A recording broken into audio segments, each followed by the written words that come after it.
All right, people. So today, Christy and I, we're out here, we're on the flats, and we've been slaying the redfish.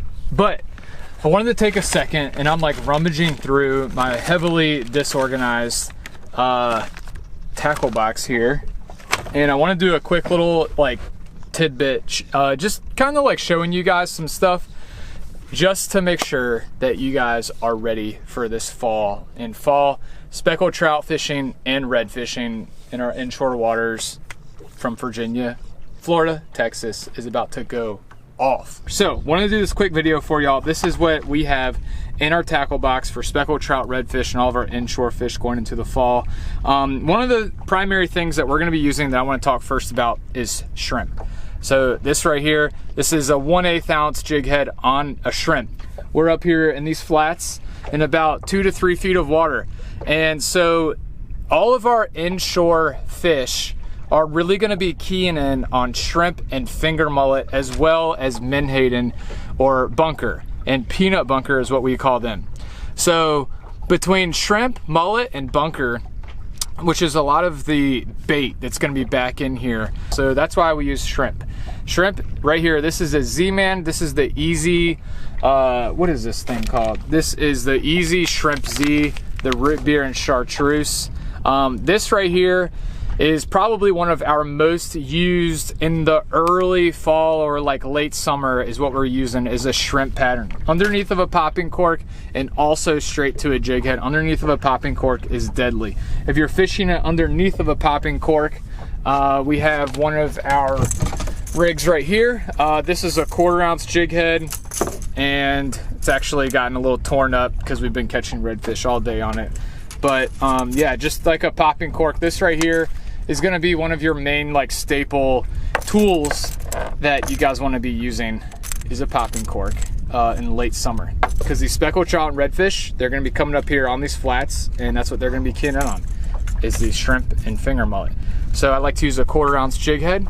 I don't like to use too long of leader line. It's only about 2 feet of leader line. And you guys, topwater, speaking of leader line, topwater, these fish have been feeding on top all day long, and as you can see, there's pretty much like not a cloud in the sky.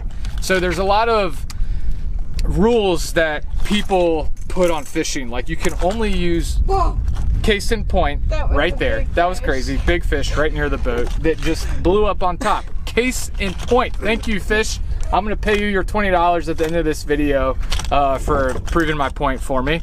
But anyways, you guys, this right here, topwater, you have to use topwater. That is a rule that I say if you're fishing on my boat, is you have to use topwater when you're fishing late summer, early fall, because these fish, they start getting up here. And when I'm talking about leader line, you don't need that long of leader line. So 2 feet of leader line, 2.5 feet. You know, sometimes in the summer we might use a little bit longer, just because those fish, this water gets so hot. But right now, this water up here is starting to cool off. Leader line, a little bit shorter. And make sure you guys have top water. And you can throw this all day long. I also like to use the Top Dog by Mirrolure. So I like this one and the Rapala Skitter V10. What else? While we're on Mirrolure, you guys, by the way, Mirrolure you have to have in your tackle box if you are going to be fishing in the fall inshore. This is the MR27 Mardi Gras. This right here is the MR17, and this right here I love. These are like 2 of my favorite colors. I'm gonna leave a link in the description of everything that I'm showing you guys. But I really like to, a lot of people, they kind of get really crazy with colors of Mirrolure, and don't get me wrong, I definitely think about the color of Mirrolure that I'm using, but it's also not everything. It's really the profile, and this right here is a perfect example of peanut bunker. And this is what these redfish, speckled trout, snook, and all of our inshore fish are going to be feeding on. So the MR27 and the MR17, I really like to use these. You can use these all year round, but right now, today, Christy and I, we caught tons of redfish on the MR27. This right here is something that we'll use kind of like later in the fall, getting into winter time. It's a little bit smaller profile, so I really like these. It also has like a slower fall rate. It's almost suspending. Then I also use the MR18, which is the heavy dine, and so I really like that later in the year. But right now, you guys, just really keep in mind water temperature, daylight hours, but water temperature, any water temperature wherever you're at, if you're in Louisiana, you're in South Carolina, or in North Carolina, wherever you're at, that water temperature between 75 and the low to mid 60s is the sweet spot. And that's gonna be typically between mid-September to mid-November.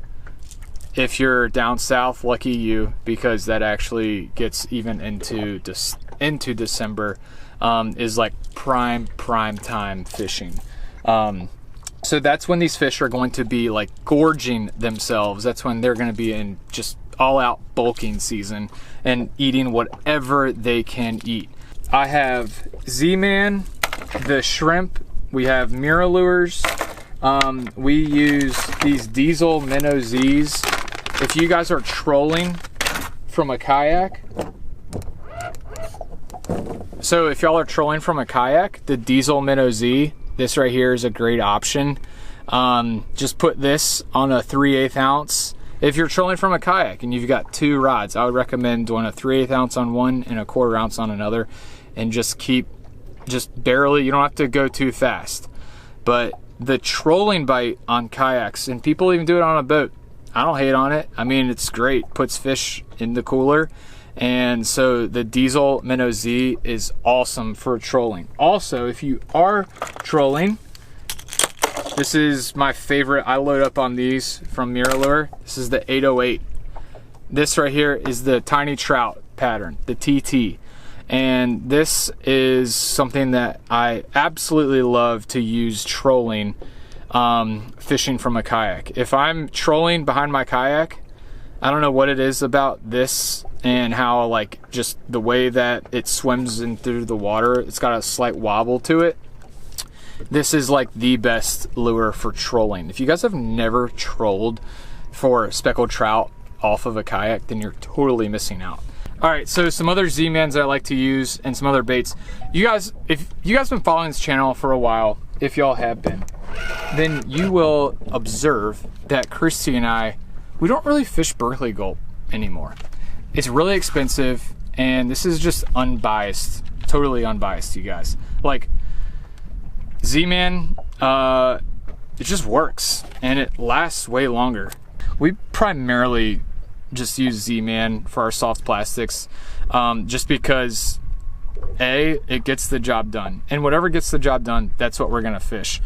But they also last longer, and you know, we just put some ProCure on it. So, but you guys, Z-Man, you cannot beat the profile of this MinnowZ right here. So this is a pearl white, and I will use this underneath of a 1/4 ounce, 1/8 ounce, or a 3/8 ounce jig head, just depending on how and where we're fishing and what we're fishing. But I really like using, this is a favorite jackhammer, and it's like a lighter action. It's rated for a 1/8 ounce to a 5/8 ounce. Okay, that's kind of random, but it's just a lighter action, and it's got tons of action sensitivity in the tip.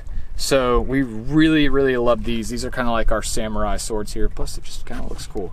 And we use these on a 2000 series Florida fishing products. Actually a 2500, I'm sorry. And let's talk about the line real quick. Some people who are getting into inshore saltwater fishing, they're using 20, 25, even 30 pound braid. You guys, do yourself a favor and scale that down to 10 to 15 pound test. You're gonna get significantly longer casts. One quick little thing here, you guys, fishing is a lot about probability and statistics, to kind of get nerdy on you guys. So let's say I'm using 10 pound braid and you and I are fishing right next to each other. I'm using 10 pound braid, you're using 30 pound braid, and I'm casting 20 to 30% further than you. You know, that right there, just basic statistics, is significantly increasing my probability over you because I'm getting significantly longer casts. So 10 to 15 pound braid is all you need. I'm getting bitten up by these horseflies, but 10 to 15 pound braid is all you need when fishing inshore. And I have landed bull drum on 10 to 15 pound braid. As long as you play your drag right, you know, you can, it's not like you're limiting yourself per se. Even catching that 30-inch speckled trout, 10 to 15 pound braid, totally fine. And for leader line, I'm using 15 to 20 pound test leader line. But so Z-Man, the MinnowZs, I really like pearl white, redfish toad. Whoa, this one actually has Creole croaker in it too. Check this out. These are Creole croaker, pearl white, redfish toad. So redfish toad, perfect for a day like today. We got some like milkier water. It's not as dark as the root beer, but you have the gold flakes on it as well, and just creates that excellent contrast in the water. And just again, you guys, just an awesome profile for the bait. So the MinnowZs and the diesel minnows are great as well. And then, you know, our striper fishing is really starting to heat up here in Virginia. I mean, we have striper kind of all year round, but the diesel MinnowZ, and if you're targeting that larger speckled trout, then the diesel MinnowZ is definitely something that y'all want to have. So when it comes to jigheads, 3/8 ounce, 1/8 ounce, and then 1/4 ounce right here. So I know we've talked about this in some of our other tutorials. I'll go through it really quickly. So like today, we're fishing up on the flats. I'm gonna be using a 1/8 ounce jig head if I'm fishing straight to a jig head. And I can make, like today, we were actually seeing redfish and we were sight casting these redfish. So a popping cork might spook those redfish when you're sight casting. So that's when something subtle, a 1/8 ounce jig head. And less than, my personal rule of thumb is I'm fishing less than 5 feet of water, 1/8 ounce jig head's getting the job done. If I'm fishing any deeper, 5 to 10 feet of water, or even deeper, is gonna be a 1/4 ounce. So a 1/4 ounce jig head to me is the most versatile. If I was stranded on an island and I only had one piece of bait, and if I only had one lure to use to survive, it would be a 1/4 ounce jig head with a MinnowZ. That'd be it. Because a 1/4 ounce jig head, you can drop it down like in the winter time. I will use a 1/4 ounce jig head when I'm fishing even like 18 feet deep. You guys don't do a lot of that down south. We do in North Carolina and Virginia. We will fish deeper for speckled trout. So that's where like Mirrolure tends to sell a lot more of like the heavy deans and things like that up here in the North Carolina, Virginia waters. But the 1/4 ounce jig head gets it done because you can fish this really slow and roll it like a slow roll on the bottom later in the fall. But early in the fall, you can also just not rip it, but you can, you know, do a lot of power fishing like this across these wide open flats, and you can just roll it across a flat. So 1/4 ounce jig head is the most versatile, and if I'm flounder fishing, then I can use this as well, fishing up on a flat. And then if I am just flounder fishing on a jetty, or red fishing on a jetty for that matter, it's gonna be a 3/8 ounce jig head. All right, people, so that right there, that's pretty much everything in our tackle box when it comes to getting ready to fish the fall. I'm gonna get behind the camera, and Christy's gonna show y'all how to work all of these. Well, Christy's gonna show all the main techniques for how to fish these different types of lures. All right, so right now we are in the beginning to middle of September, late summer going into the fall, and these fish are still pretty active. So when you guys work this, I usually like to say twitch, twitch, pause. But right now, since these redfish are hitting bait fish on surface and they seem to be super active, we're fishing this a little faster. So it might be like twitch, twitch, twitch, pause. So right now, these redfish are really into chasing bait. So these fish are they're gonna be looking for a quicker moving meal. All right, so like late fall going into the winter when the water temps drop below 65 is when you guys are gonna wanna switch up your cadence using this Mirrolure, and it's gonna be more of a twitch, twitch, pause. About 7 to 10 seconds. It's gonna seem pretty dramatic, and it's usually that fish is gonna hit it on that pause, but the fish are gonna be a little bit more lethargic and slowing up how much that they feed on when the water temps drop under that 65. So again, we're just gonna twitch, twitch, pause. That's right, people. Also, the rod that we're using, yes, Christy's gonna model that. So this is super light action. There's a lot of sensitivity in the rod because fishing for trout, as you guys know, you don't want to rip the lure right out of its mouth because their mouths, as you guys have heard, they're like paper mouths. So with these 2 treble hooks, you guys really want a rod that's sensitive so you can get the hook set but not rip it out of its mouth and lose your fish. That's right, people. So just long cast, 10-pound braid, and Christy right now is modeling. She might even catch a redfish right now. That would be awesome. That would be pretty sweet. But just like Christy said, y'all, the redfish and trout and all of our inshore. Oh yeah. Sorry. So the redfish and trout and all of our inshore game fish, they're into chasing things, and you'll see like shrimp getting busted on, finger mullet getting busted on all over the flats. Again, that's why topwater and just more of like a moving erratic action type bait or lure is gonna work. But when you get into the, like Christy was saying, like water temps drop below 65, then it's that, whoa, something busted right there. Then it's that just crazy. Twitch, pause. Yeah, so you guys, also let's talk about locations really quick. As you can see, beautiful flats all around us, and a beautiful flat right behind us. But what we're doing is we're working this point right here. That's at the entrance of 2 flats. One that goes out and around that way, and this flat right here. These fish, they're gonna be pushing bait all up along these grass lines. So all fall long, you guys are gonna be working these grass lines, and then also just out here in the flat, because we literally just ran over a school of drum right here. You also have to have positive vibes. Yes, positive vibes. Because no way. Dang it. No way. Yeah, there he is. Wait, where is he? Hold on, hold up. All right, people, so Christy was throwing the Mirrolure. Now she's gonna throw a popping cork. Next we've got the cork. Oh, I just saw them. They're literally right off of that point. The cork is awesome because it really suspends your bait in the strike zone, but it suspends it above the oyster beds. And if you guys are fishing around a grass flat, it helps you not get hung up on it. Yeah, make sure that you're rigged up correctly. Redfish like to pull this down. I like to call it pulling your pants down, but make sure you're snugged right up on the jig head. Cast it like 20 yards off of this. When you guys are working a popping cork, you want to make sure that once you pop it that you reel out the slack in your line from your rod tip down to the cork, because if there's a big bow in your line, you might see that cork dip just like that. But because I'm talking to you guys and I had a bow in my line, by the time that you guys reel down and you get tension in your line, that fish is going to be gone. You probably won't get that hook set. So make sure that you've got nice tension. You don't have to have perfect tension, but make sure you reel up as much of that slack as possible so there's not this gigantic bow in your line. Right now the wind is kind of bowing my line. So as you guys just saw, my cork dipped and I missed that fish. So if we had a jig head tied on right now, which we don't because we're jabronis right now, then we would throw a jig head right up in there because it's not going to spook these fish as easy. We could try the Mirrolure, but try one more on the popping cork. That is one thing, if you guys are fishing really skinny waters and it's pretty calm, the cork might scare your fish. So that's why Jeff just said you might want to switch out to just a jig head.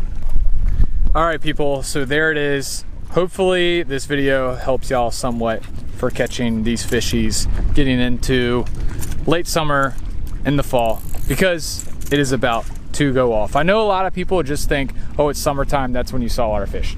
No, no, no. Fall is like the best. Fall is actually our favorite time to fish. That's when the fish are fattening. That's when the fish are fattening up for the winter months, and so they're going to be feeding. It's going to be game on. It's going to be lit, as the kids say. So, anyways, y'all, hopefully that helps y'all out. And Christy and I, we had an amazing day fishing today, and that's all we got. You guys, we love doing these tutorials for y'all, so please drop us a line below and let us know if you guys want us to do anything else. Yes. Help y'all catch more fish. Absolutely. Have more fun. Remember, positive vibes. Positive vibes. All right, people.